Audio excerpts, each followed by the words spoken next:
You're listening to the Light Novel Podcast.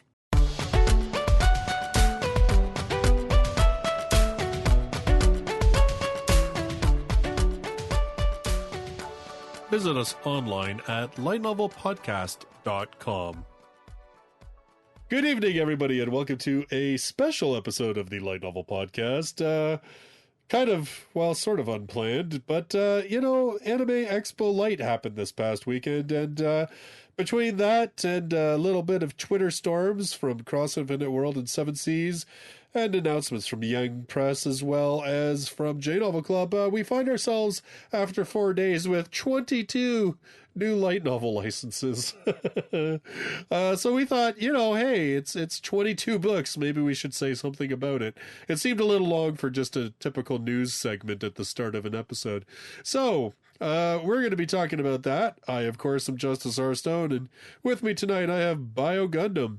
Wake me up, inside, save me from reading all these novels. I have Jean-Luc. Good evening. I have Kyle. Hola. I have Mirage. Hello, everyone. He didn't say good morning. Holy crap. Okay, it's 2:30. It's not that late or early or whatever. It'd be like, good twilight, everyone. I don't know, anyway. And I have Terrence. Hey, what's up? All right. So, like I said, we've got 4 publishers, 22 light novels. We're going to go from we're going to go by publisher. We're going to do the publisher with the least number of announcements to the publisher with the most number of announcements, just because it seems like a somewhat logical way to go. All right, so first off, we have Cross Infinite World just dropped a title in on us, and this one's actually going to be out September 11th. They've already got it all lined up, and it is called Past Life Countess, Present Life Otome Game NPC? Oh dear, it seems I was reincarnated into a modern Otome game from a fantasy world. All I ever wanted was to be free of my responsibilities as a countess, and I finally got my wish when I was reborn as a commoner in modern-day Japan. Everything was going perfect, except it turns out this is the world of an Otome game, and some crazy girl who goes around calling herself the heroine is upset at me for stealing all her events with the love interests. Now she wants me to team up with her against the villainess. I'm supposedly just a random NPC, so why am I being dragged into all of this? So this one, again, another in the long, now growing list of Otome games, but this one, unlike so many of the others that we have, has flip-flopped it. So we have a fantasy character going into an Otome game in modern-day Japan instead of the other way around, which is kind of interesting. And I like the fact that she's also an NPC. She's not like either the heroine or the villainess. I don't know. Yeah, and it sounds like she's probably going to be doing, like, either helping one or the other. Maybe, obviously, in the end, probably end up with one or all of these guys, but we'll find out. No, I totally want to see it go a Yuri route. And I think I saw this is a standalone. Like, I think it's just one volume. Yeah, it's just the single. It is. Yeah, it's just a single book. They said that in their announcement that it was a one-off. Yeah, so it's a one-shot light novel. Yeah. So yeah, I mean, if you've been loving the whole Otome thing, but you've been thinking to yourself, you know what, it would be really cool if it was an Otome game set in like a modern-day setting. That might be one to check out. So there you go.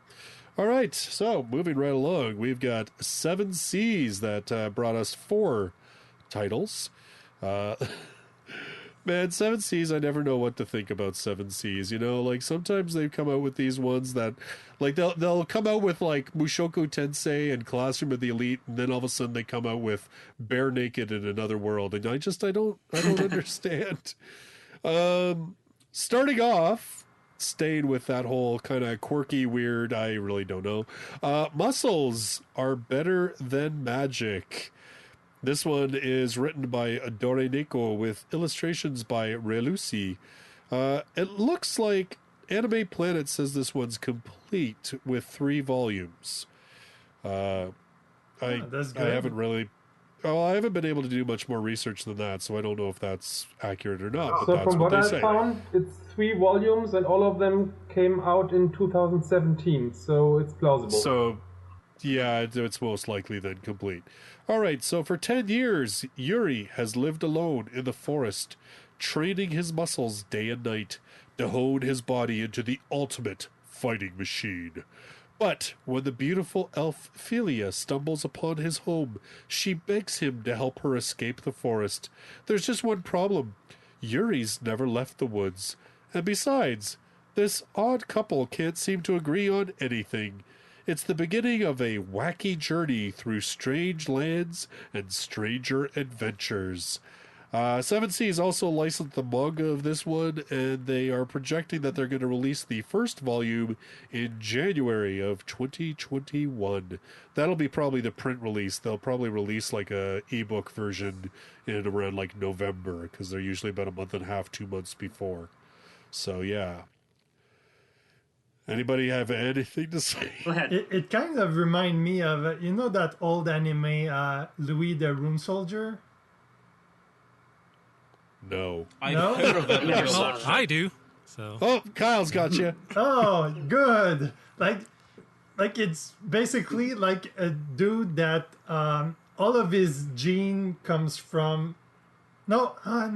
Yeah, he's been adopted by like the leader of the Magic Guild, so he's expected to be like a very strong mage. But his genetic make him so that he likes punching stuff. So basically, he just whack people with his magic wand instead of casting spells. So I'm not sure if it's that That wonky. does count as magic. It's called being an Eldritch Knight. But just from the man. summary, I'm not quite sure what where the magic even comes in. yeah, I think you might have that one confused with another series. Yeah, the muscles are better than magic. All he is just a weightlifter. I guess you could more or less say that it's more like a introducing a DBZ character into a world of sorcery and magic. So it's like if Dragon Ball suddenly dropped into like Dungeons and Dragons. Yeah.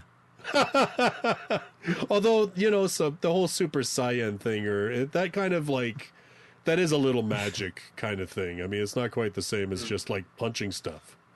Well, Although, yeah. hey. And plus, this guy can go from like 4 feet tall to like 20 feet tall just by expanding his muscles. So, What? yeah, there's that kind of crap going on. This reminds me of like Muscular from Boku no Hero. Like he just keeps on getting bigger by flexing his muscles and shit. Like this guy is the that's- ultimate flex. Does he change his hair color? I'm pretty sure he keeps the same hair color. That's only in the anime version that they would change his hair color. In the light novel, Yeah. they don't care. Because in the light novel, they're like, nobody's going to see it. So this is like one of the 3 licenses to light novels this time that is like a muscly dude. WATARU is going to be kind of similar, I think. And then Wartania, which got the manga adaptation this time. So if you like your muscly protagonists, they got you covered. Yeah, I kind of figured. I mean, like, if you want muscular it's- protagonists, just watch JoJo. I mean, it's so everyone like even the chicks have muscles in that show. Like it's a muscle fetishist everything's dream a- come true. Everything's a JoJo reference. So yeah, I mean, well, you know what? Overall, I kind of noticed that a lot of these light novels, it seems like they are going a little darker. Do you notice that? Like, if you're gonna go ratio of kind of like lighthearted, funny to, darker, edgier edgelords, it seems like there's more edgelords coming out. Anyway, I'm not sure if this one is going to go in that direction, but yes. well, I you will wanna have give me the one something I'm to about say talk for about? some of the later titles. I've been reading Free Pubs today. Yeah. Well, we'll get to those for sure. All right, so next up, Seven Seas gave us Failure Frame. I became the strongest and annihilated everything with low-level spells. This has got 5 volumes so far. It's still an ongoing series. Story is by Kaoru Shinozaki with illustrations by KWKM. Toka Mimori and his classmates are abruptly catapulted into a fantasy world. Stop me if you've heard this before. Summoned by the resident goddess to serve as heroes. No, really, stop me. The good news, most of the students display... I'm loving this plot twist. Most of the students display amazing skills upon arrival. The bad, Mimori, is the worst of the lot, bottoming out at a measly E rank. Incensed, the goddess herself tosses him into a dungeon to die. But it turns out that Mimori's skills aren't so much worthless as they are abnormal. Abnormally powerful, perhaps. Dun, dun, dun. Switch out the name and that would almost work for instant death as well. But we'll come up to that later. I have a quick question. Why would a goddess later. have to chuck a guy in a dungeon to kill him? Why can't you just do it automatically? It's like, fuck you, snap. Like, well, okay. So, This sounds stupid. like, this is such an Ari Ferretta clone, I can't even. I mean, I like, this one began publication in, like, 2018, so after Yeah, and Ari Ferretta Ferretta is like a clone of probably something else. Like, if we look well, deep probably. enough... It's like, Like, let's be honest, right? Like, there's not there's a ton of originality, but man, when I saw this though, I was like, wow, that's like almost word for word the setup of Ari Ferretta. The only thing that's different is the goddess chucked him into the dungeon instead of one of his classmates, like, betraying him. Well, if it's yeah, not I would broken, say, like, Afueta's case, like, it came off like not exactly original, but it came off a bit more shocking that happened. Yeah, well, you know what? Here's my thing. I was like, so, in other words, the goddess is a bitch right from the start. Like, we know. You know what I mean? Like, Ari Ferretta, it takes a little while for that whole, like, the gods are potentially evil to settle in. You know what I mean? Like, but this is like, wow, the goddess just is cheesed off because he's not strong enough, so she's like, get out of here and die. Like, wow. They're not playing around in that one. So this one finished last year. It was 9th on a popularity vote on Bookwalker. So it was the 9th best light novel as voted by fans. Don't know, in general, like, what the criteria was, but this was the 9th most popular. Really? Considering that it's light novels, the criteria is probably very low. Like, if this is the 9th favorite, I hate to see what the 10th or the 8th is. All right, so next up we have from Seven Seas, Berserk of Gluttony. Oh, fuck yeah, I've been looking forward to this one. Yeah. This time I actually got to tick something off my list. Yeah. So it currently has 5 volumes. It started in 2017. I've actually read some of the volumes of this, like, fans' translations, so I could probably talk a little bit about the show series if you want. Cool. All right. Well, we'll read the little blurb that Seven Seas gave us, and then you can fill us in on some of the others. All right. So this one is written by Ishiki Ichika with illustrations by Fame or Fame. I guess it depends on whether you want to read it as English or read it as romanization of Japanese. Anyway, Fate Barbatos has never tasted real power. Born with the magical skill Gluttony, he constantly hungers in a way that can't be satiated, and has been shunned and looked down upon his entire life. One day, while working as a gatekeeper for a noble family and fighting a trespassing thief, he discovers Gluttony's true power. When he kills someone, he devours their skills and feeds his gnawing hunger at last. In that grisly realization, Fate is awakened to his true potential. How many lives will he feed on to satisfy this hunger? And is this the world ready for this frightening warrior he'll become? This one, Seven Seas is saying they're going to release it in 2021. So, Bio, like, this sounds pretty violent. It is pretty violent. So So our main protagonist, so everyone in this world basically has magic skills. Well, most people have magic skills, and his magic skill, from what he knows at first, like, it just makes him really hungry. Like, he can never satisfy his hunger. He is always eternally hungry, and basically he's looked down upon because people view him as a waste of resources, because it's like, why should we bother feeding you when you're always going to be hungry and yada yada, and he's looked down upon because the people who don't have magic skills in this society are treated even worse than he is. But, you know, like, as far as, like, society goes, he's treated pretty shittily. But anyway, he finds out that this power that he has is actually a curse. Basically there are 7 of these powers, and they're all based on, like, the 7 deadly sins. His one is gluttony. He must continuously kill and feed on the souls of the fallen. And here's the kicker. Is that every time he does it, like, each time he does it, he has to feed on stronger and stronger opponents. And it has this ticking time bomb aspect to it. Like, I read, like, a couple of volumes ahead. Like, it has this ticking... Don't spoil it. Okay. Don't spoil it, go on him. It's got this ticking time bomb aspect where basically, like human lives will not sate him anymore. Like, ordinary monsters won't sate him anymore. Like, this burning hunger and this burning hunger that he feels, like, it inspires him to go after stronger and stronger opponents just to feed on them and kill them and take it isn't just so he can get more powerful. It's the fact that this gnawing hunger, once he, like, fully awakens to its, like, powers, it drives him almost insane. Like, he has this maddening hunger and bloodlust that he cannot contain. And interesting. That's the ticking time bomb aspect. So does it kind of make him out then to be kind of like an anti-hero, because it's just like, I'll even kill a good guy if it means that he's strong enough to feed my hunger? Like, yes. To an extent, yeah. All right. Okay. Well, that could be interesting. Not like fully anti-hero, but definitely getting onto anti-hero. Like, he definitely has to do some things that aren't exactly moral. Okay. Fair enough. All right. Yeah, it could be interesting. All right. Cool. It's very fun. It's a lot of fun. I didn't know about it, but I kind of checked it yesterday, and it looks really good. So looking forward to it. All right. Cool. All right, and then the last thing that Seven Seas licensed is the novelization Ride Your Wave. I'm not sure which came first. Was it the novel, the anime?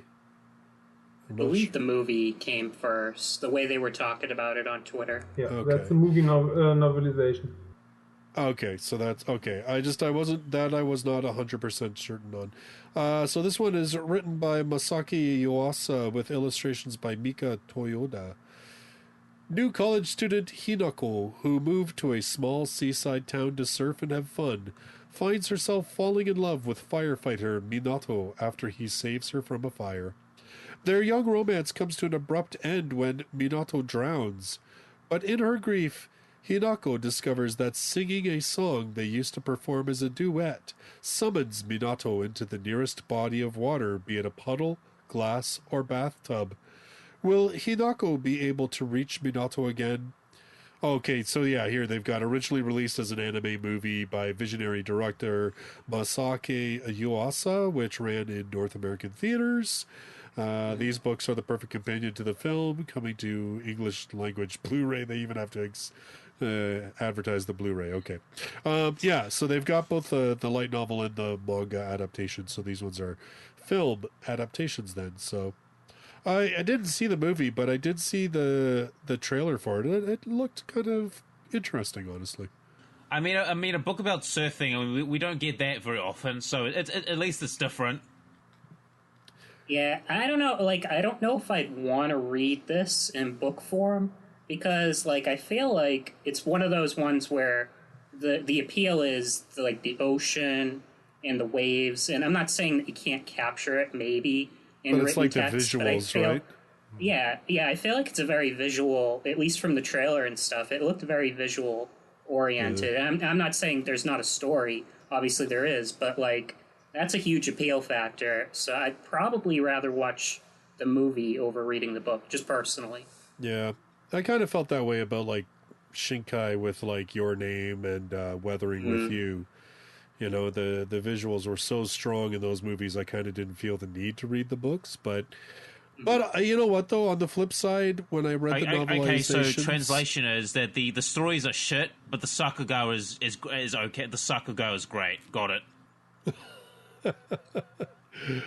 It sounds a bit depressing. I'm not sure if I want to read it. Yeah, it's probably one of those whole, like, learning to deal with grief and everything else. And I can't see this having a happy end. Well, it would be kind of weird. Like, yeah, I think it's one of those. All right. So then we come to Yen On, which gave us 8 in total. They announced 2 books before their Anime Expo announcement, and then they had 6 at Anime Expo.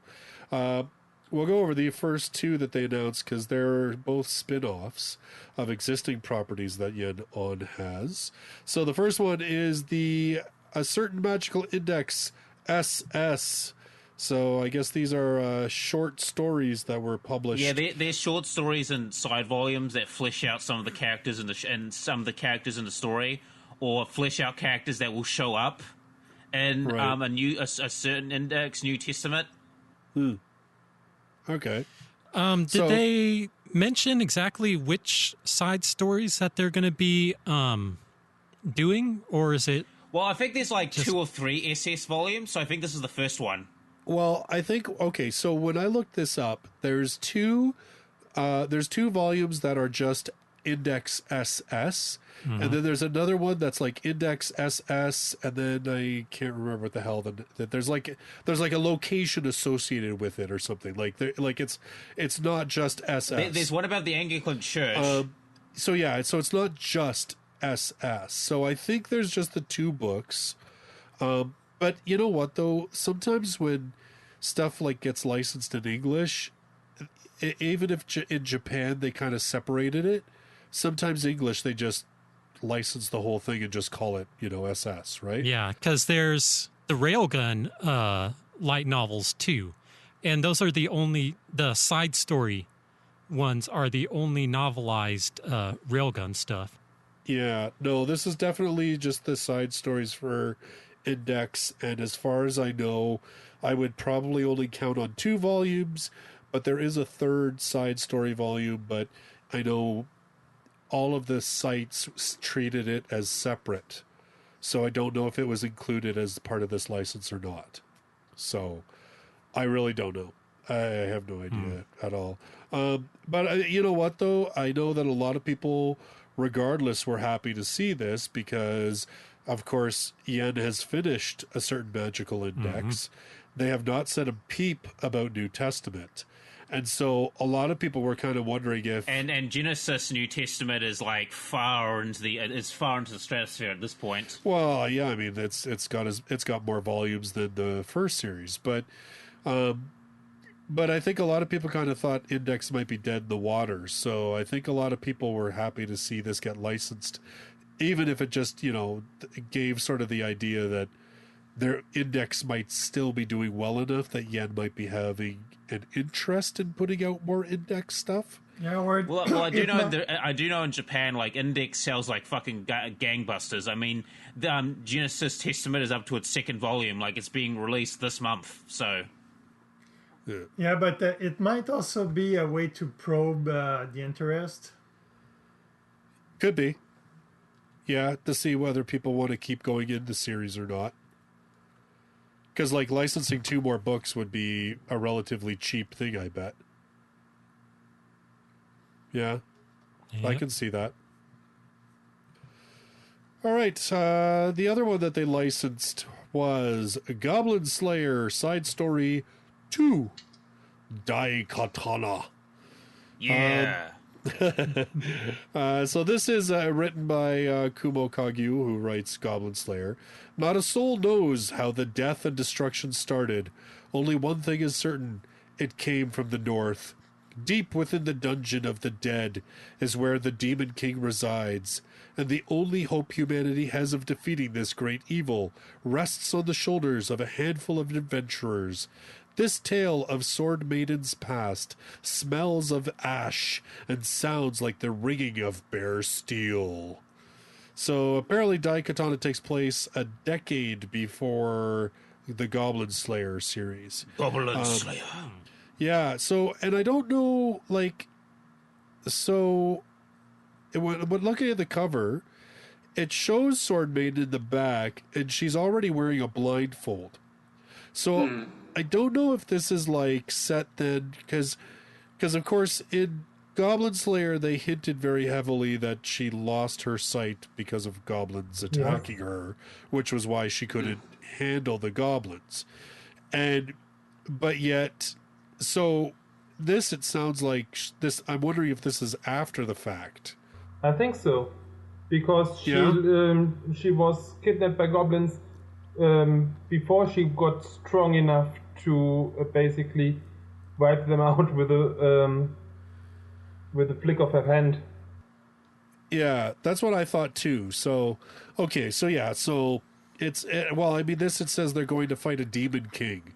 So, I mean, if you're I kind of remember looking, correctly, I think they mentioned this guy, like, in the book. Like, this, they had this demon king, like, 10, 20 years ago, so they mentioned this guy, so... That's why Sword Maiden is the, like, the priestess or whatever, right? Because she was part of that.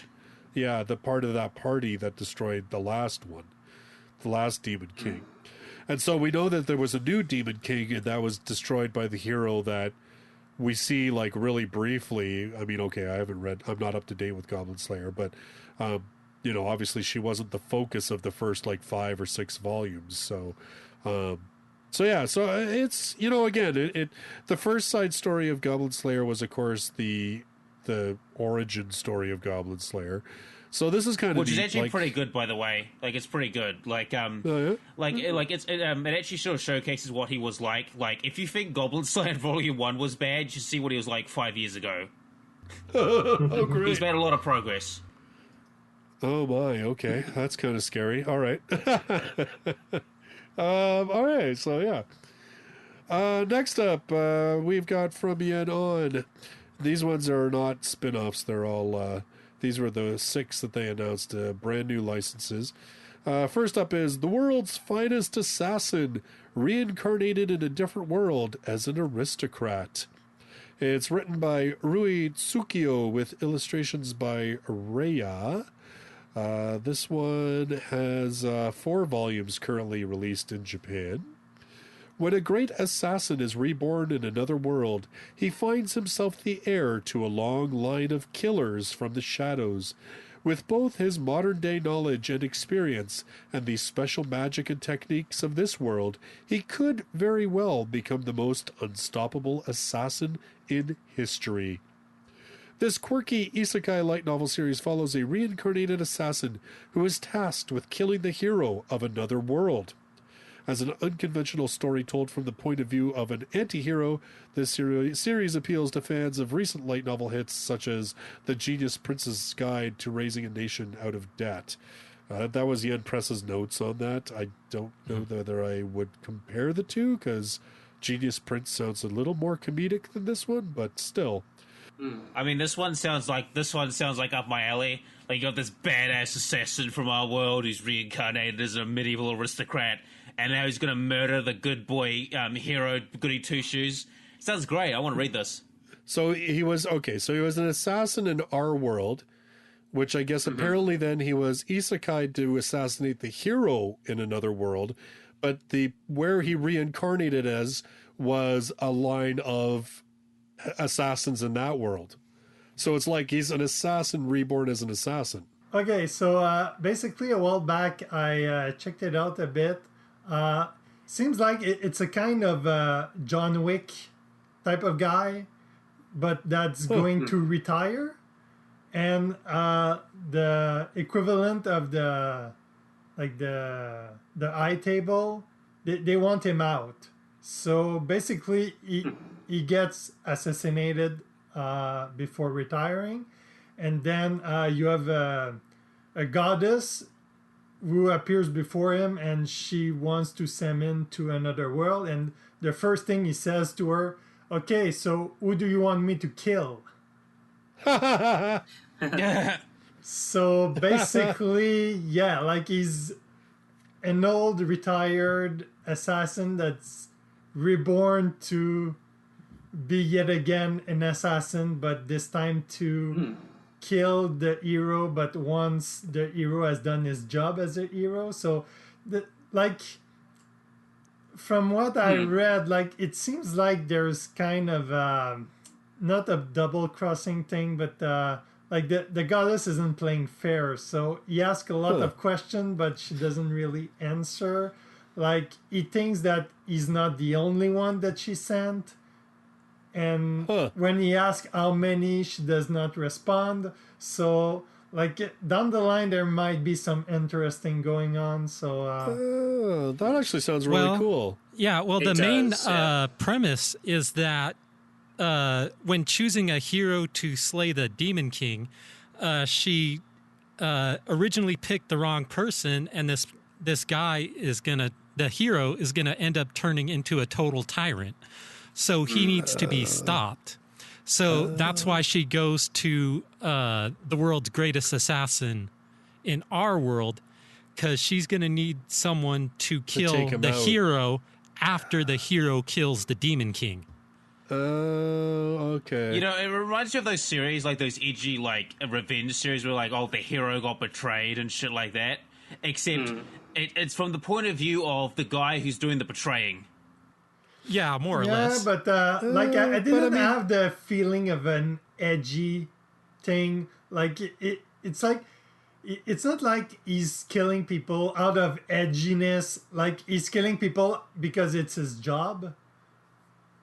Well, I think I like how, like, Kyle pointing out that, you know, it isn't necessarily like an edgelord thing where it's like the goddess is this Machiavellian, like, I'm gonna double cross, triple cross. It sounds more like she's like, I realize that once this hero's done, he's the kind of guy that's gonna go uber dark, so I need to stop that. So in a way, she's still kind of trying to do the right thing, but yeah, so that's, you know what, now that you guys are talking about this, it suddenly sounds a lot more interesting than I thought. Yeah, that one is, again, that Bookwalker top 10. This is number 4 on that list. Oh, thank God. This was a popular one. Well, I know that it sold pretty well. Like, I remember talking about this a couple times in the top 10 lists, like, a couple years back. And but you know what, though, the problem is that honestly with the really awful Google translation, it's hard to kind of get an idea of what this is actually about. So I'm glad that you guys kind of looked into this a little deeper, and then, you know, also we have an actual English description, which is okay. All right. Yeah, so it's basically John Wick if he got isekai'd. Good, I'm going to watch it. I mean, read it. All right. So next up, nobody was surprised by this. Yanon got a Makoto Shinkai book. I think it's like the last one. The place promised in our early days. At the end of World War II, Japan was split, and a great tower was erected that reached the skies. For 3 friends, Hiroki, Takuya, and Sayuri, memories of their summer spent together would stay with them forever. During that precious time, the 3 promised to one day travel to the tower in the skies on the wings of a white plane, to finally see its brilliance and the surrounding land of Eso. But when Sayuri suddenly disappeared from their lives, the promise that once was made was broken. Though time continues to pass, will the 3 ever meet again someday? Totally sounds like a Makoto Shinkai book. I really loved the movie, but it was like the other movie we had before. It was a very visual movie. And the story itself, I don't think it was so good that I would want to read the book. Well, I mean, they're being complete, basically. Like, it seems to me that Vertical has gotten all of the books based on Makoto Shinkai that are not actually by Shinkai. They're all by that other author who writes like another perspective to Shinkai's books, stories. And then Yen has gotten all of the actual Makoto Shinkai adaptation books. So I think that's the last one, though. I don't think there's any more currently. So, yeah. So there you go. If you've been enjoying the Makoto Shinkai novelizations, you got one more.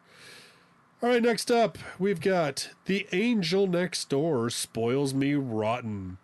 Written by Son Saeki with illustrations by Hazuno Kazutake. Amande lives alone in an apartment, and the most beautiful girl in school, Mahiro, lives just next door. They've almost never spoken, until the day he sees her in distress on a rainy day and lends her his umbrella. To return the favor, she offers him help around the house, and a relationship slowly begins to blossom as the distance between them closes.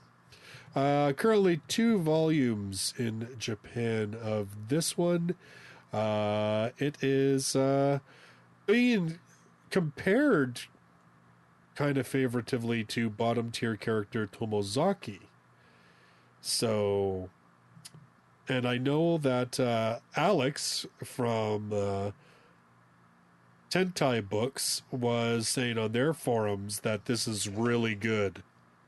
So, I heard this is like, someone said the story, if you like sticky sweet and, you know, just feel good kind of thing, this story might be more up your alley.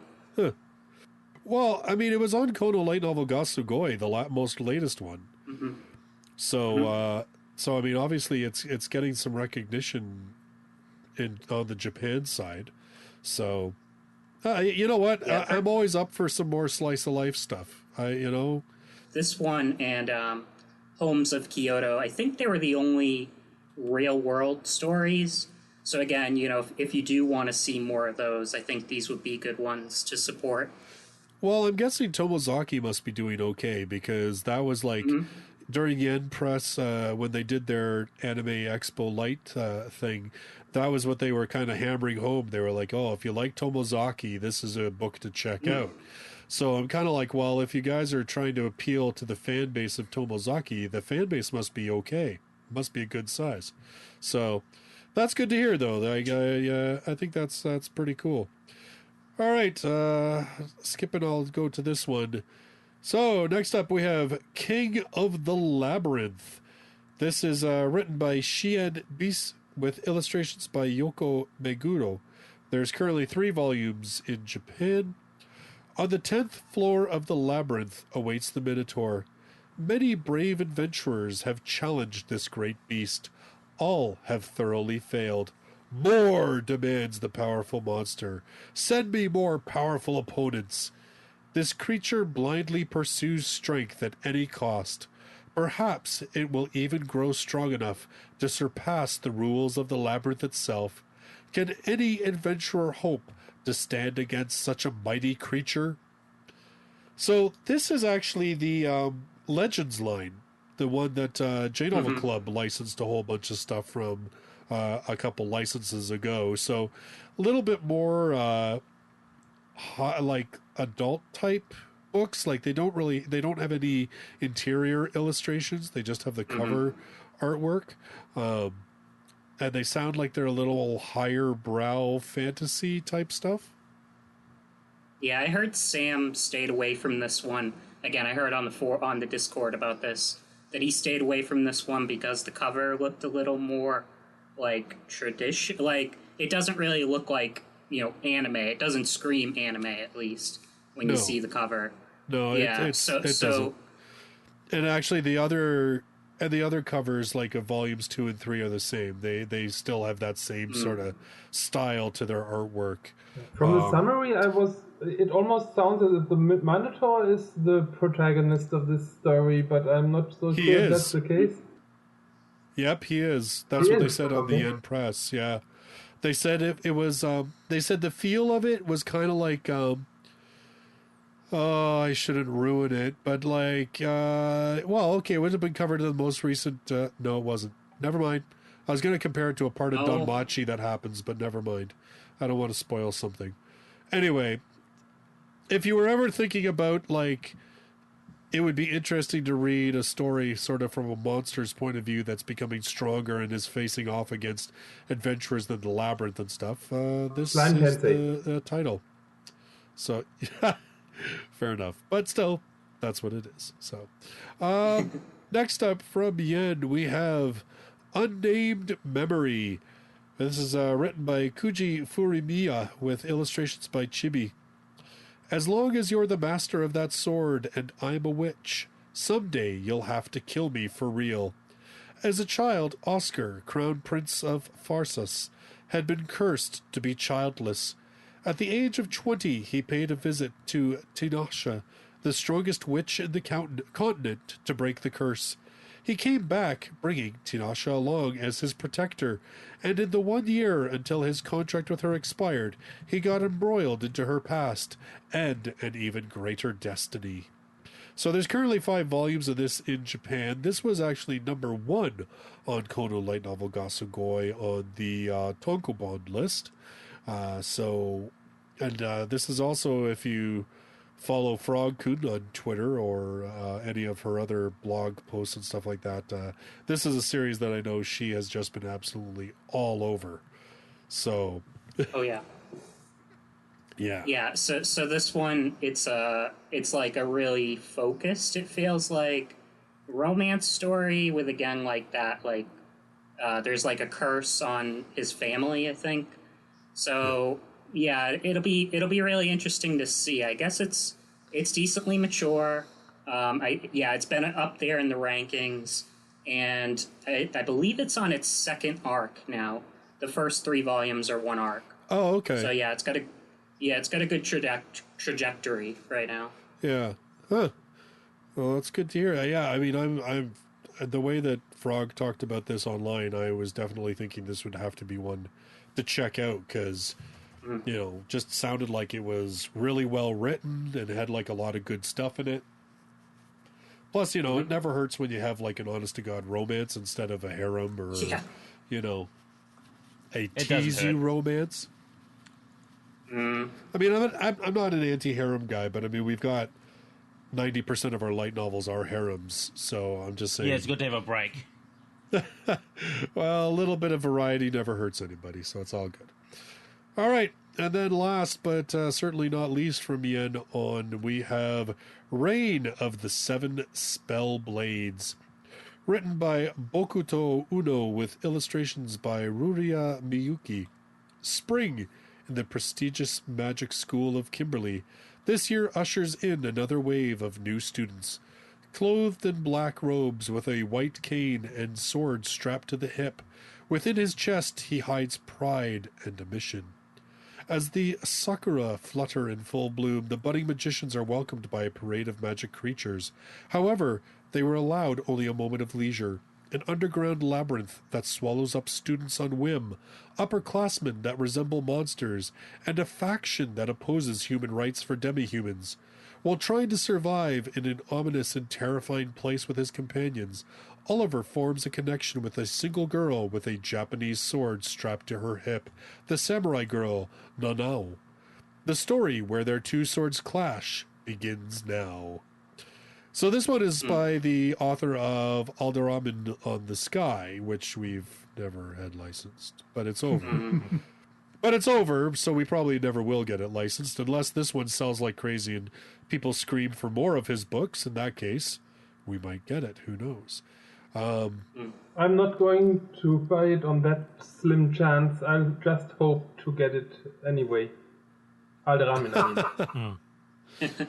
Well, it's... again, this is another one that I know Frog has talked a lot about, and it actually sounds much cooler than the initial premise, and kind of dark too. Yeah, it's kind of got the Grimgar of Fantasy and Ash vibe to it, along with like the obvious Harry Potter parallels. Right. So, yeah, it definitely takes a darker tone. And, yeah, so just to give you a hint of what you're in for, one of the upperclassmen is a magician who uses, like, pheromones to entrap people. And her main means of attack is to use her womb to punch people. And so What? You heard that? You heard that right? What? Yeah, yeah, the magic is weird in this, so you're probably going to see a lot of really dark tempered stuff. Oh. It doesn't sound dark. It just sounds weird. You're not making me more interested in this thing here. It kind of reminds me of, like, Torture Princess, now that you're talking about it that way. I don't remember her using her womb to punch anybody, though. No, not quite. But she did suck people into her body, if I remember. Still, though. God. Well, I know the... Oh, wow. Okay. That's... Yeah. I must admit, the word of mouth, I was really interested in reading with this one, but wow, okay, so be prepared for that, Yeah. obviously. Obviously, there are going to be some content warnings on this one. Yeah, this one is popular. Again, it finished 6th on that list, that Bookwalker list. Oh, so yeah? this one's pretty popular. Well, it was number 1 on the Bunko list for Kono Light Novel Gasugoi, Oh, no. the latest one. So, I mean, you know, this is kind of what I was saying about Yen, their announcements. Like, so, before the whole Anime Expo Lite thing, Sean Gaffney and I were talking a bit, and like Sean was like, "So what do you think Yen is going to announce?" And I said, "Well, I think they're going to announce Bofuri, or Bofuri. You know, if you don't know what that is, that's the one about the cute shield girl who dedicates all of her points to defense. Just had an anime, And they very completely, popular, like, breaks lots of the people game. looking for it. So I was like, they're going to get that. They're going to have one mid-tier, like B-tier type light novel, and then all the rest are going to be trashy isekai. That was my prediction. And honestly, you know what? And that's not to dump on Yen on, because they do have good books, but like the last couple of announcements that they've done, that's kind of like what they've done. They've had like a really big A-list title, some mid B-tier list title, and then a whole bunch of other stuff that were kind of like, I never wanted that. You know, but this time they come swinging with like 3 books that all were placed on Kono Light Novel Gasugoi. 2 of them were both number 1 in their respective lists. You know, you've got a Shinkai, which, I mean, it's Shinkai, whatever. And then you've got, like, you know, like you were saying, The World's Finest Assassin, which, I mean, I wouldn't consider that, like, a trash isekai, because, I mean, it is a popular title that has sold very well, and, you know, I would consider it maybe B-tierish, but I mean, and this King of the Labyrinth, I mean, it just sounds like sort of an interesting fantasy novel, as opposed to necessarily a light novel. So I was like, I was kind of really surprised by Yen's announcements, because I was like, first of all, I didn't expect them to basically sweep Kono Light Novel Gasugoi. And like I said, I didn't expect them to come out with that many strong titles. So, yeah, suitably impressed. I gotta say, like, I'm interested in a good chunk of these. So, okay, and then we got J Novel Club, bringing us 9 light novels. Almost as many as everybody else all put together. That I find kind of the funniest part of this whole thing. Like, damn. I think somebody said in the J Novel Club forum that like Sam was talking that he was like questioning whether he should cull the list because there was so many. So, because they announced like 9 light novels and then like what, 4 or so manga as well. Like, yeah. Yeah, Sam's been a busy boy. Yes, very busy. All right, so first up, this one's kind of interesting. It's called The Bloodline, and it's by Taketeru Tsunamori with illustrations by Hakus. After the fall of civilization, a hierarchical society was born where blood determines everything. The rich steal both the blood and lifespans of the poor, rejoicing in their now eternal lives. Nagi is a commoner fated to die, while Saya is royalty gifted with eternal youth. When fate brings their unlikely paths together, their innocent love sets the gears in motion to tear down the walls of a society built upon tremendous inequality and racial discrimination. Not topical at all. Yes, they mentioned that. Did you watch the JNC No. live? They They mentioned that. They were like so topical. Yeah. So did they talk on the stream, like, because Mirage was like nobody can find information on this outside of what J novels put out themselves. So is this a J novel like exclusive? Like it's so how it's gonna work is this is gonna release on J novel first, but it doesn't mean that it's not gonna release in Japan as well. But there is I don't know if it's like J novel is publishing it like Cross Infinite World publishes stuff. Yeah, that's what I wondered. I didn't get a chance to like ask. I know they did some Q&A thing. I couldn't get in. But yeah, I don't know. I don't know if it's... all I know is that it is not published yet in Japan. And it sounded the way he was talking like it will be at some point. But it'll show up on J-Novel first. Yeah. So from the sounds of it, English is getting this first before the Japanese for whatever reason. So that's really interesting. That's very I don't know really how to feel about that. Like, are they gonna start a label J-Novel Club Original? I don't know. It sounds like this is the first J-Novel like original. So that implies there could be more, but it doesn't have like a unique label like the Heart line, so I don't know. Yeah, so that's kind of interesting. I mean, Cross Infinite World is doing it all the time, so why shouldn't J-Novel?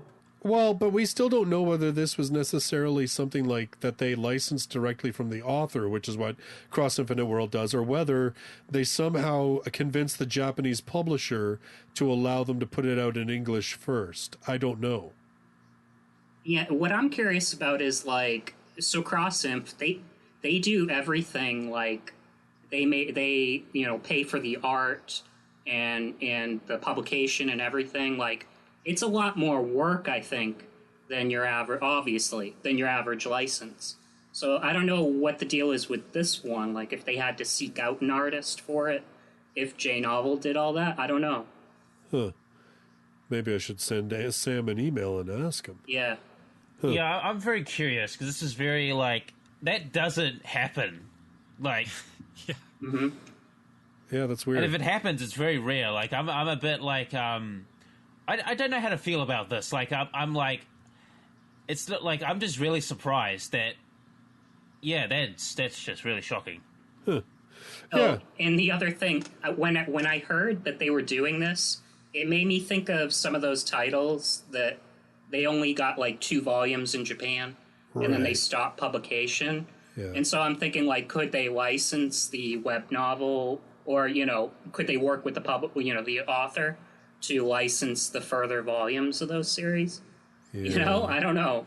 Well, again, like I don't know the answer to that. That is a very good question. I think that's something we asked Alex in the podcast we did with him, and he said for him at least it would be too complicated. Maybe a company as big as J-Novel Club would have more possibilities for that. Yeah, I would think that J-Novel Club, since they've been around the length of time they have, and they've put out the amount of books that they have, I could see them getting away with doing that. But again, it's who knows? I mean, I imagine it's a lot cheaper to do it with something like this that hasn't proven itself than to go to a Japanese publisher and say, hey, those books that you sell already, can we put out our own stuff? Like, I don't know. Anyway. All right, so next up we have my instant death ability is so overpowered, no one in this other world stands a chance against me. This is by Tsuyoshi Fujitaka with illustrations by Chisato Naruse. Awakening to absolute chaos and carnage while on a school trip, Yogiri Takato discovers that everyone in his class has been transported to another world. He had somehow managed... Yeah, I know, right? Again. He had somehow managed to sleep through the entire ordeal himself, missing out on the gift, powers bestowed upon the others by a mysterious sage who appeared to transport them. Even worse, He and another classmate were ruthlessly abandoned by their friends, left as bait to distract a nearby dragon. Although not terribly bothered by the thought of dying, he reluctantly decides to protect his lone companion. After all, a lowly level 1000 monster doesn't stand a chance against his secret power to invoke instant death with a single thought. If he can stay awake long enough to bother using it, that is. I feel bad for this dragon. Oh, Yeah, shit. this is a total dark comedy. It turns out that like all of his classmates that were on the trip with him had like previously been Not all of them. isekai'd. Not all Most of of them. them. Three Or of them. they have. I thought there was more. But you know, as they're far otherwise. as we know from the first two parts. Maybe more of them will be revealed to have been there later on. Well, anyway, they go Lord of the Flies within like minutes of arriving in this new world. Oh, nice. And That's a good sign. yeah, and so it's it like I was saying before, it's total dark comedy. You know, anybody foolish enough to go against him, you know, he could kill instantly. You know, if he looked at the ground and said "Die, world," the entire planet would probably crack in half. What? That's how powerful great. he is. And so, yeah, it's somewhere between like, you know, dark and not take this too seriously. Wow. Okay. Okay, this sounds exactly right up my alley. I love dark comedies. So far, I haven't seen much comedy in it. It's like Terrence said. Comedy is subjective, Mirage. Yeah, like Terrence said, they decide to abandon all the classmates that don't have powers. It's not just the two; it's two more. They die. Spoiler. Within one hour of getting to the planet, and the being who summons them there, a woman calling herself a sage. The first thing she does is imploding the head of the teacher, and the second thing she does is burning the bus driver to a crisp. It's very dark and very edgy. Yeah, sounds like a comedy. And the protagonist, the hero is overpowered but overly lazy. It probably describes him very, very well. They should have called it that. When the dragon is attacking them, he's like, okay, this is probably how I die. And then his classmate hugs him, and he thinks, okay, maybe living is not so bad. I think I'll kill the dragon, and then die, and the dragon dies. So this one is the same author as My Big Sister Lives in a Fantasy World, which J Novel That makes also a lot of fucking licensed sense. previously. Really? Yeah, and that series was very much like a parody kind of series. I don't know if this one, I think it will have some elements of that too. Okay. I hope so. Just from the first two chapters, I'm not so certain, but I liked My Big Sister Who Lives in a Fantasy World, and if this goes in that direction later on, then I might continue reading it. Huh. Yeah, and they have 9 volumes to hopefully figure it out. Yeah. Oh, jeez. Okay. All right. Fingers crossed. All right. Next up, we have WATARU, the hot-blooded fighting teen, and his epic adventures in a fantasy world after stopping a truck with his bare hands. Motherfucking Chad. This is written by Simoti with illustrations by Relusi. It's a wonderful day for Wataru Ito, high school student, master martial artist, honorable and humble teenager, and all-around awesome guy. During his daily run to school, he happened to get hit by a large truck barreling around a corner. Not that this is the kind of event that would be the end of the likes of WATARU, of course, but when a truck runs into you, you get sent to another world. That's just the way things are sometimes. Still, WATARU's not about to take this kind of thing lying down. The first thing he sets out to do is find who's the toughest hombre in this land and go up against the greatest challenges this new world has to offer. Oh, and the greatest fighter in this place also happens to be the Demon Lord, who is kidnapping people all across the kingdom in an attempt to wipe out humanity? Even better! Wataru's main interest is in facing a tough battle. Saving the world in the process is just icing on the cake. Okay, for context, What a I have motherfucking spent Chad. today reading all the J-novel prepubs that are available at the moment. And this is the one I couldn't get further than 2 pages in because it was just so horrible. The narrator is like Roger Rabbit on speed. Within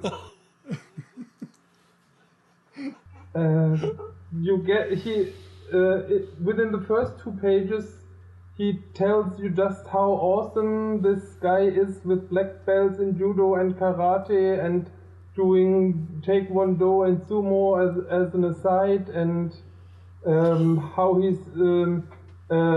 he's stopping that 10-ton truck with his bare hands, but out of consideration for the poor driver, he lets himself be catapulted away because the driver wouldn't survive a collision with him. And at this point I stopped. So I read a little bit further, and so he gets to the other world, and he basically is told by this girl that he meets that he has to. Well, he's just told about the Demon Lord, that it lives up north. And he finds out, oh, this is the greatest challenge. So I'm going to go up north. He starts heading south, of course, the wrong way. She's like, yeah, go that way. Yeah. So it's got a little bit of that musclehead thing. At one point, this is still chapter 1 stuff. At one point, he's fighting somebody, and he does kind of a similar maneuver with the car, except this time with a sword. He grabs a sword in his hand, like a steel sword, and he snaps it in two. And he's like, yes, I've defeated the villain. And then, like, the sharp shrapnel from the sword flings off and hits his companion in the forehead. Luckily, she's got healing magic, but it's just, like, ridiculous. Okay. All right, so... Okay, so if you want something absolutely ridiculous, this is the title, apparently. As far as I can tell, there's only 2 volumes so far. I think it's still ongoing, but there's only 2 volumes. It is, yep. Yeah. Last volume came out just a week ago. The second. Oh, okay. All right, cool. All right. Next up, and this is a J-novel Heart title, obviously. A Lily Blooms in Another World. This is by Ameko Kairuda with illustrations by Shio Sakura. Miyako Florence isn't sad when her fiancé breaks off their engagement after 2 years. It's all according to plan. Whisked to the world of her favorite Otome game, Miyako frees herself from a dull noble to pursue her true soulmate, the game's villainous Fuka Hamilton. Proud Fuka only has eyes for their mutual ex-fiancé. Miyako confesses her love to Fuka and proposes that they run away together. Fuka agrees on one condition. Miyako must make her say, "I'm happy," within 14 days. With conniving nobles, strange diseases, and magical rituals pulling them apart, can Miyako win the villainess's heart? A tentative bud blossoms in this twisting romance from the author of Sexiled. My sexist party leader kicked me out, so I teamed up with a mythical sorceress. Yeah, so this one, it's by that same publisher. Do you remember that little publisher? 7 Seas picked up a very similar title to this. It was like a Yuri villainess title. It's that same small publisher that the Sexiled author worked with on this one. Oh, okay. So, yeah, I'm excited for this one, but still, it's like we're getting these like pretty close together, and they're pretty similar titles. So if you like that kind of thing, you've got three volumes to look forward to, one of this and two of that. But it might feel like overkill. I'm in Love with the Villainous is the other one. That's coming from Seven Seas. Actually, that one, yeah, they're both coming because Seven Seas, I think, is releasing the digital of Villainous in like another month. So soon, yeah. Yeah, from this one, there's only one part out so far, and from what I've read so far, it's okay. The villainous is not really a villainous, not, at least not how I would define her. She's actually pretty decent lass, not evil or anything. Maybe from what I've seen so far, she might be more of a tragic heroine in that Otome game. But as I said, not very much out so far, so I can't really say much more.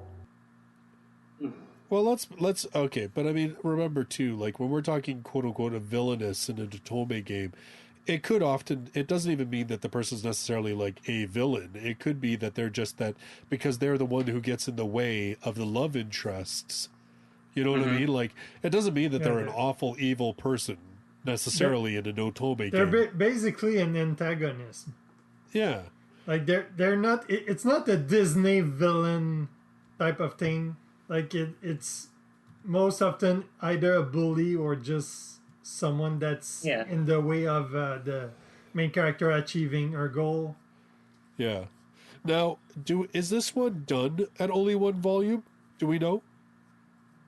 I don't know that, but I don't know. This author doesn't seem to do like too many long ongoing series. Obviously, Sexiled was just the two volumes. So I would imagine maybe. I mean, I think this was done like a bit ago, not like forever ago, but a decent amount of time. That this could just be the one. All right. Well, since the goal is to make her say "I'm happy" in 2 weeks, that suggests a rather short plot. Right. And well, unless you did a book a day. All right. Next up, we have Mapping, the trash tier skill that got me into a top tier party. This is by Udon Kamono with illustrations by Hitomi Shizuki. Note Athlon was really looking forward to becoming an adventurer with his best friend and crush, Mia. That is, until he drew Mapping, a rare skill with practically no purpose. In other words, it's trash.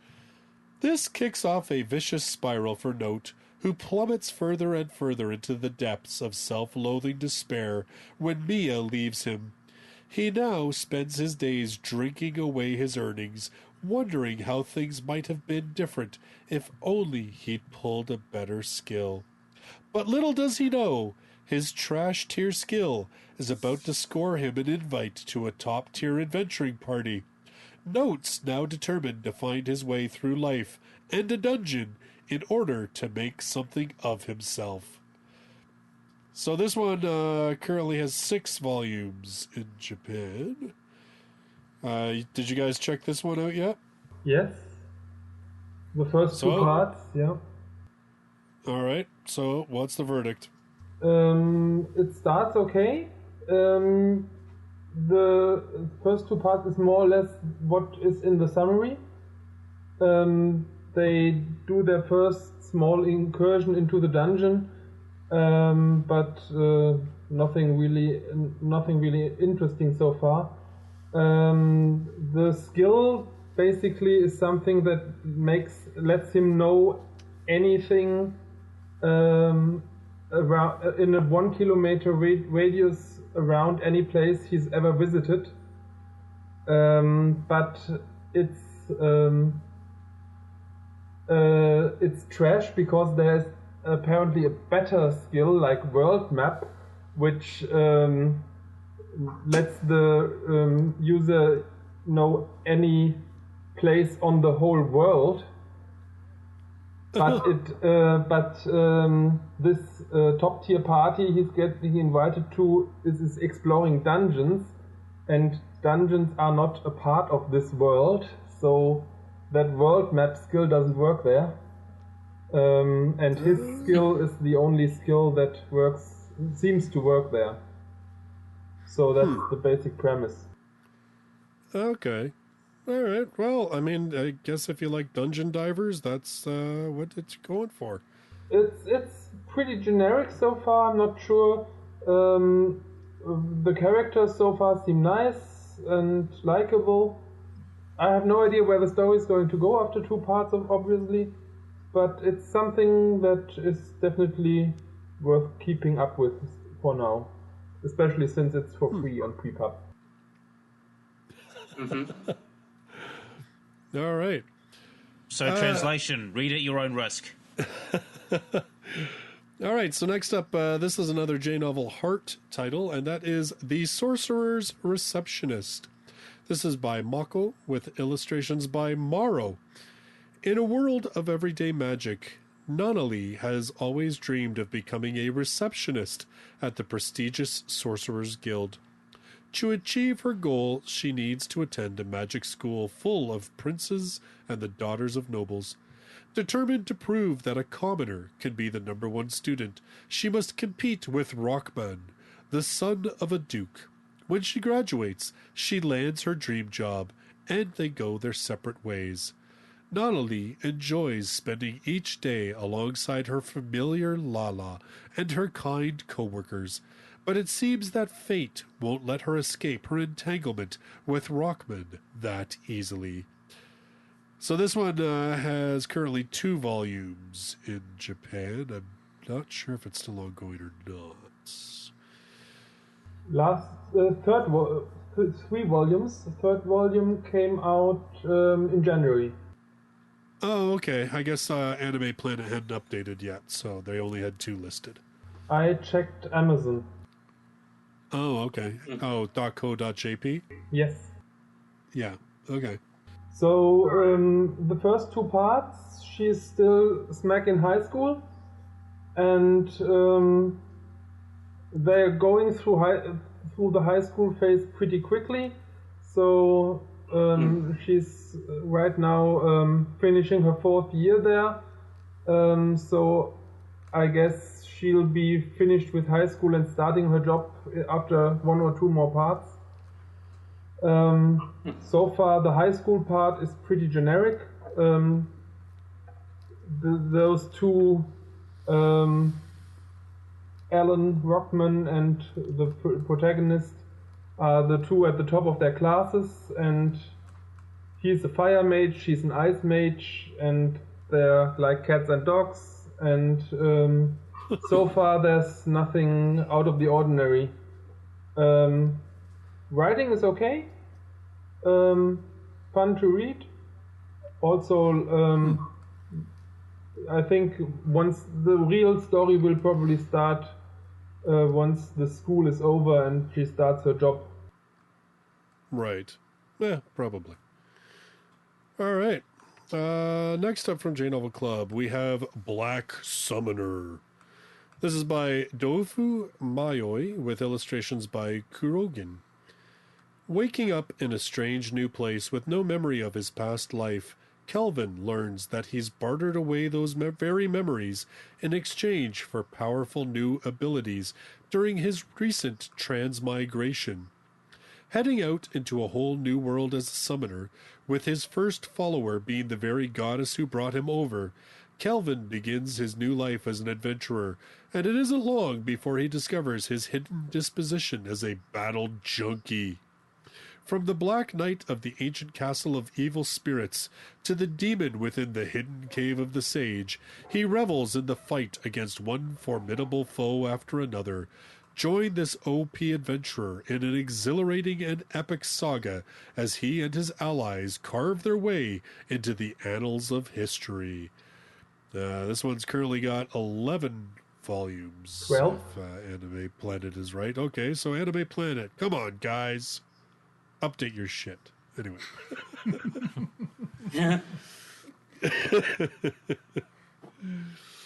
All right. So, I mean, he's all dressed in black. So, somebody posted. What did somebody say? They're like, nothing ever. You can't just see a dude dressed in black without thinking Kirito anymore. Yeah, it's yeah. Yeah, he's an OP protagonist, but he doesn't really use weapons so far. Is fighting more with spells and his summoned creature at the moment. He has the goddess, but he doesn't have enough mana to summon her yet. That's probably the one I liked most from the titles I read today. Really? It's really a fun read, especially the goddess. She has telepathic contact, and she apparently he proposed to her on the spot when he was being reincarnated, and she always calls him not darling. What does she call him? I can't remember. She's fun. She's a fun character, even though we haven't seen her yet. It's more or less like other series of the same vein, like Sword Dead or Slime, where with one character maxing out his stats and learning new skills. From the description, I would have thought it would be a darker series, but so far it's pretty lighthearted. Oh, interesting. I'm kind of very interested that you say it was the one that you liked the most. I would not have thought of that. Yeah, me neither. It's surprising. Because it's when I read it, I was like, this sounds very generic. Yeah, it kind of is, but it's a fun read. So Instant Death is very dark and edgy, and Lord of the Flies Lord of the Flies is a good book, but Lord of the Flies, it takes weeks until the children start turning on each other, and yeah. Yeah, I feel like a lot of descriptions sometimes can be like, they can seem really generic, and it isn't until you actually get into the books that like you really know what it's going to be, if it's going to be interesting or not. Yeah, fair enough. Yeah. All right. Most of it here in this case is the chemistry between the main character and the goddess. Okay. Well, you know what? Sometimes if you've got really good characters, especially if their relationship is engaging, then that can take a book a long way. All right. Then this is another J-novel Heart they're releasing it as, is Homes of Kyoto by Mai Mochizuki. Half a year after moving to Kyoto, high school girl Aoi Mashiro brings her late grandfather's old scrolls to Kura, an antique store nestled in Kyoto's Teremachi Sanjo shopping arcade, for an appraisal. One thing leads to another, and she winds up working there part-time. The manager's son, Kiyotaka Yagashira, nicknamed the Holmes of Kyoto, is uncannily perceptive, and together they solve strange cases relating to the antiques brought to them by clients. Currently, okay, well, feel free to correct me again. Does this have 10 volumes, or is it up to 11 now? 15. What? Jesus. Yeah, that's what I heard earlier. Crap. It's quite the jump. I will never trust Anime Planet again for what number of volumes there are in a series. Damn it. Gotta get this light novel database built again. Jesus. Useless. Anyway. Hey, listen. Hey, it's taking a while, man. Like, you'll be ready when it's ready. I know. We're getting there. But to be fair, it's a lot of work to keep up with all those Japanese series. Oh, I know. I know. Especially if you don't I speak Japanese. just spent the whole day just looking up all the 22 titles we're covering today. So. Oh, I know. And Amazon is probably the most current database there is. Yeah, it's true. It's true. I was just trying to do it quick because I didn't have a lot of time, and for whatever reason, my computer wouldn't open the thing that you did, unfortunately. Well, it did, but half of it was broken because, I don't know. Probably because I'm using a Mac and I don't have real Excel. That's why. Okay. I'm using like Mac pseudo Excel. So anyway, all right. So yeah, I mean, I don't know. Did like now my wife actually, when I told her they got this one, she was actually really excited about it because she watched there was an anime of this one just like a year or so ago. And she thought the anime was actually quite good. Mm-hmm. So, yes, 2 years ago. Was it 2 years now? I think it started July 2018. Okay. So yeah, just hitting 2. Yeah, so just 2 years. Time flies, man. I also saw the anime. I also liked the anime. Especially if you've been to Kyoto. Kyoto is a very beautiful city and it's very unique. And when you see the anime, you recognize the places. You can see that it is set in Tokyo in every scene. Oh, cool. And so now, did you read part of this then, Mirage? Did you read part of this one? It's the start follows the anime quite closely. It's just 2 parts out right now, but I can't say a bit more because I've seen the anime. It's mostly a mystery series. There is a bit of low-key romance in it, but it doesn't go very fast or very far. At least in the 12 episodes that the anime had, which probably covered 3 or 4 volumes of the book. Right. It might be a bit boring to some people, to those who are not interested in art, because a lot of the mysteries are focused on art and the meaning of art and the feelings people want to express with gifts of art or something like that. The first small episode is about a father who left his son a small, I think it was a sculpture or vase after his death, and he said that all his feelings would be explained by this vase, but the son couldn't interpret it, and he brought it to the protagonist or to the love interest to the Holmes character to interpret what his father meant with this gift. And that might not be to everyone's might not be interesting for everyone. You also learn a lot about Japanese pottery and painting and architecture. And yeah, that might not be for everyone. Okay, so bottom line, go read books about those subjects at your local library. Got it? Yeah, I'm just excited for that one because we could definitely use more mystery in the light novel, space. There's basically none, outside of, already published and finished stuff. So it's good to have an ongoing mystery. So I'll definitely support that one. Oh yeah, no, I want to check that one out too. It reminds me a little bit of another series that I know a lot of people have requested. Oh my god, what the heck is it? The bookstore one where she runs the bookstore and people bring in like the old books, and it's sort of like the same idea as hunting down the mysteries. That sounds pretty similar, yes.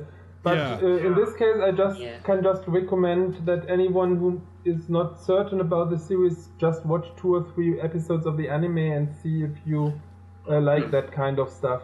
Oh, there you go. Cool. All right. So, last but certainly not least, J-Novel Club announced that they have licensed Slayers by Hajime Whoa! by Hajime Kanzaka with illustrations by Rui Araizumi. Beautiful and brilliant sorcerer girls just can't have nice things, huh? All I wanted to do was swipe a little bit of bandit treasure. Now, suddenly I'm being chased around by icky trolls, nasty demons, mean mummies, and brooding golem bad boys. And for what? A tiny little artifact that can bring about the end of the world? Ha! I'll show them there's a reason you don't cross Lena inverse. Well, just listening to that synopsis, I can just see the opening of the anime again in my head. So this one has 17 volumes.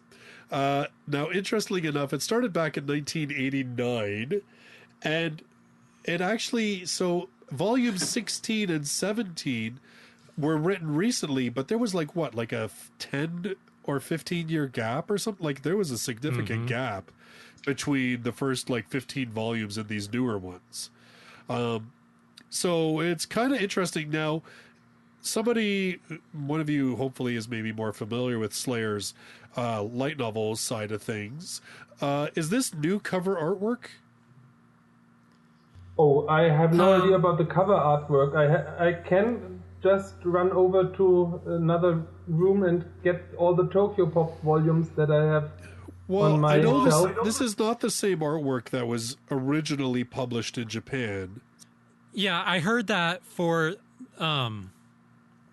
around the time of whenever they revived the anime for its fourth and fifth seasons. Okay. They re-released the light novels with new art. Yeah. Okay, then that's what that is. Okay, I was just curious because I didn't know whether it was I didn't know how Slayers as a light novel series worked, whether it was there were arcs or how, you know what I mean? I just knew that was not the cover from the very original release. The light novel, the anime doesn't follow the light novel religiously. I know that. It's a typical 90s light novel adaptation, which is basically we stole the beginning and a couple of ideas and then we ran with it on our own. Yeah. They are it was skipping it was like Orphan. They're mixing around the chronology, and you can recognize the main basic story if you read the books and compare it to the anime, but there's definitely a lot changed. Yeah, so this one then obviously not only another classic series such as, Sorcerer Orphan or Full Metal Panic, but also another rescue like Full Metal Panic from the Tokyo Pop era. So this I'm crossing my finger. I'm crossing my fingers. I know you're crossing your fingers. Scrapped Princess. Jesus, Sam, come on. Come on, Sam. Come on. I don't even care. I just want it for Jean-Luc.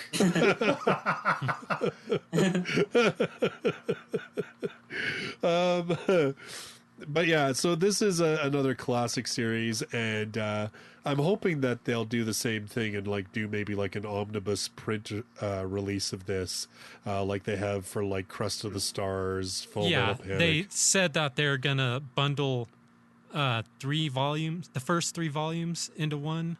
Oh, did they actually say that during this stream? Yes. Oh, okay, cool. Good.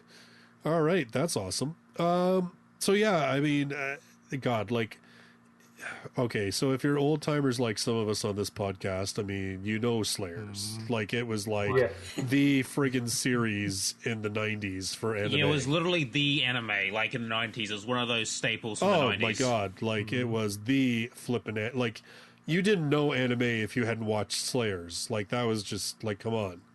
I mean, not because it was hilarious for one thing. It was really a funny series. And I think everybody just loved Lena too, because she is just so over the top and sassy, but has the cannolis to back it up. Personally, my favorite character was always Zelos. All right, fair enough. And I just looked it up. That was the second anime I ever imported from the US. back in the 90s when I started watching anime. Wow. The first was Ray Earth. Well, it was Ray Earth? Really? Oh yeah, Magic Knights what Ray Earth, yeah. So, I mean, for me, oh, geez, I don't know. Like, there was a comic shop by us that actually rented anime. And I mean, you guys know this, like, to buy a single, okay, so back in the day, for all you young whippersnappers listening. Okay, when I was your age, I had to walk uphill both ways to get me anime. But in all honesty, man, like 3 episodes on a VHS tape would cost, in Canada, would cost you like $35 to $40 frickin' dollars.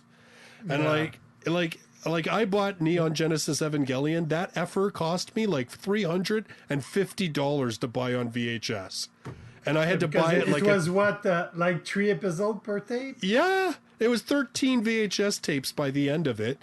It took me like I would buy like one, and then like a month later, I'd have enough I could justify buying another one. Like, it was ridiculous. So when this comic shop rented, this was a big deal because, like, for $4, I could watch this stuff. And Slayers was one of those ones that we rented, and yeah. So the rest, as they say, is history. All 3 seasons. Oh yeah, I watched. I think we saw. I don't know if I saw the final season.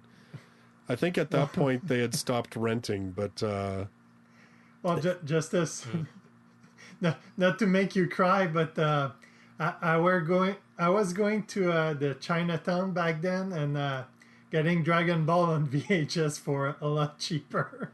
Well, okay. Well, to be fair and to be completely transparent, I was going to Chinatown too, and picking up VHS tapes of some of these series. But I had a mad love for Evangelion, so I wanted the official stuff. Plus, like, I mean, it's so funny. Like, I mean, maybe it's and again, it's because like I'm old school, but. You know, when I hear people talking about like, oh, how fan subbers are so much better than the people being paid, I'm like, okay, you obviously did not watch any fan subs back in the 90s because every other episode they would change what characters were named. Like, I remember trying to watch Full Metal Alchemist, and like they changed the Elric brothers' names to 5 different things, and I didn't even get through 2/3 of the series. Like, I was sitting there going, who the hell are these people they're talking about? And you know how long it took me to figure out that they were talking about, like, Al and Edward? I was like, what? I was like, those dudes were named, like, John and Dick last episode. I don't understand. Like, it made no sense. You probably found a really bad fan subs. I was just... Like, dude, you have to find the really good fan subs. Yeah. That was the day. Oh, my God. And, like, it was even worse when you watched some series that had, like, really intricate lore to it, because they would name spells, like, totally different, or countries be named different things, and, oh, my God. I just, like... Yeah, or you just had like a fucking booklet that was time stamped. Oh, like you'd have to interpret it. You'd be like, you'd have to get through 2 episodes before you could figure out, okay, so they're actually talking about this person now, because they were named that 3 episodes ago, but now they're named this. But then that would screw you up because the next 3 episodes was named that person something different. Oh my God. Like, I think I learned more Japanese names during that time because I just ignored the subtitle and I was just listening. I'm like, okay, I know who the good dude is because of the Japanese. From what I've heard, that's not a sole problem of fan subs, because what I know about the US dub of Meitantei Conan, they changed the names of everyone in there except for secondary characters. So in this series, all the main characters have American names, and all the one-off characters have Japanese names. You're not to confuse anyone, because that's clearly not going to confuse anyone. No, it was it was a very strange time in the 90s. Yeah, and to top it all, like it took what 8 or 10 hours to download one episode. Oh, dude. Oh, God. Well, that was when you actually that was when the internet actually became a thing. I mean, Yeah. before that, like we were going downtown Toronto to Chinatown, and it got like my girlfriend and I, who is now my wife, so she and I would go down there, and like we went down there so often that the lady got to know us and started suggesting series to us. She'd be like, so we started off with Sailor Moon because Sailor Moon played in Canada and then got canceled like halfway through a season. So we went to get... Oh, yeah, Sailor Moon was lit So back in the 90s. we went to get Sailor Moon so that we could see how the damn thing ended. And then she was like, oh, you like Sailor Moon? You got to check out like Fushigi Yugi. And then so we watched Fushigi Yugi. And then she's like, I know Fushigi Yugi is like, you know, a thing. But anyway, she's like, oh, Yeah, Fushigi we're Yugi like, was okay, good. we like that one. Then she was like, okay, well, do you like what kind of other stuff do you like? We're like, oh, you know, okay, well, try out Rurouni Kenshin. Try out like, oh my God, like that. I tell you, man, if I could find that lady again, I have to thank her because man, she exposed me to so much anime I never would have checked out otherwise. But oh yeah, so yes, I know. Yeah. The current situation, I know some of these companies have their problems, but oh my God, I would not go back because. Well, you wouldn't go So back to this making friends with the Chinese lady in Chinatown? Like, that's actually a pretty good contact. Oh boy. Anyway, Just this novel, you know, it was a pretty hype announcement, of course.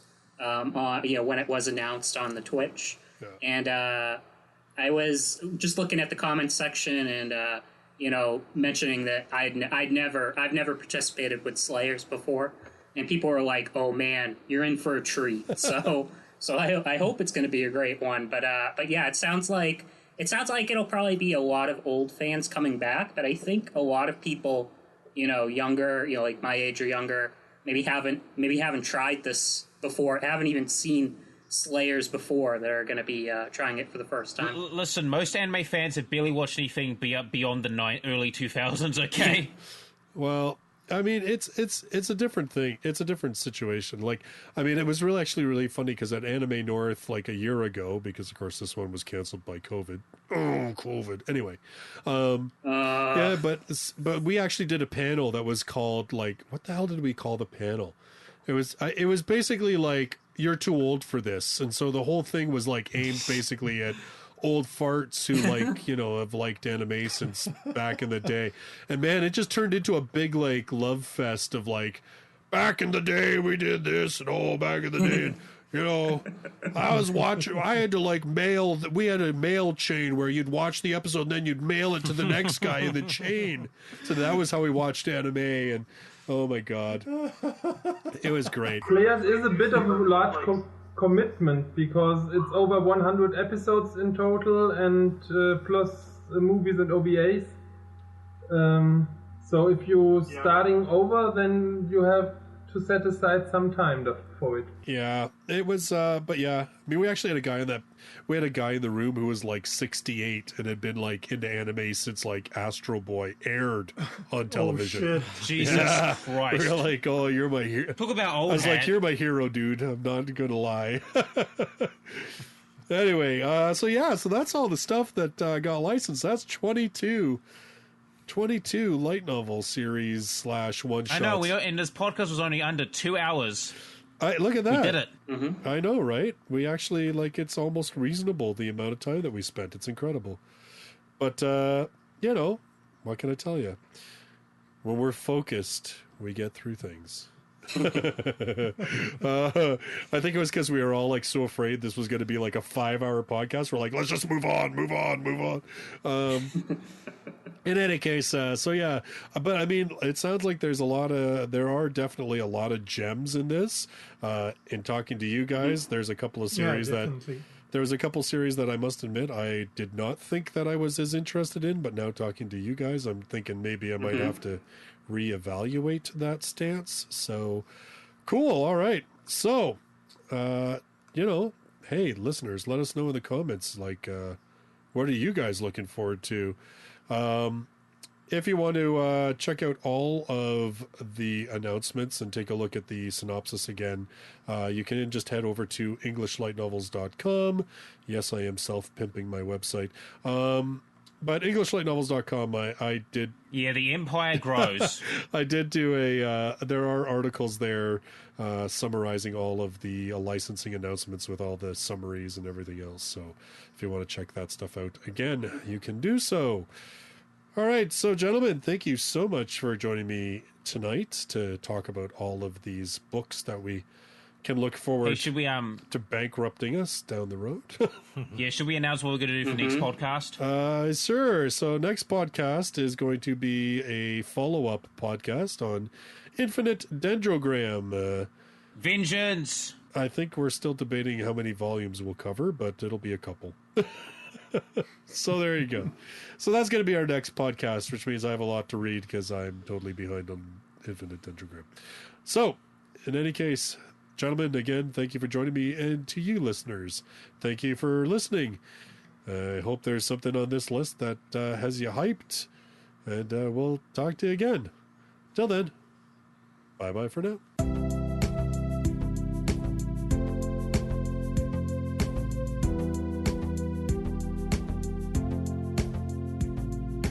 For show notes and related links, visit lightnovelpodcast.com.